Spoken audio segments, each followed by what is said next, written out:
Tulog na po si Cristel dahil lalasing po siya. Bagay pa! Tumakay pa! Isang ba?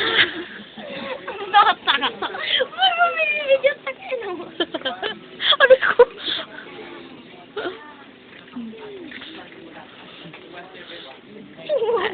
Are you okay? I'm okay. I'm alright. Huwag mo yung upload sa video. Sa YouTube yung tasa pa rin talaga kasama. Ba't napaka-seryoso mo ngayon, Bobby? Ano bang problema?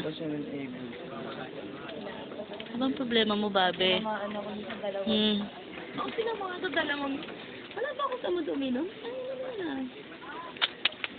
Yan ang mga hindi gaano umiinom. Hindi ah. Gago. Ano ka ba? Hindi. Wait lang. Hindi ako tatamaan sa dalawa. Eh, diba? Hindi lang ako. Wala lang siguro ako sa mood. Hindi yun. Dalawa lang. Ano may isang 1,000 ml tapos isang stallion. Tinamaan ka niya. Tapos ilan pa kami? Ilan tayo nun? 5 tayo no? 5. Tignan mo tapos paikot pa. Wala. Parang pangit tignan. Tinamaan ka pa. Paikot na nga lang yun. Yuck.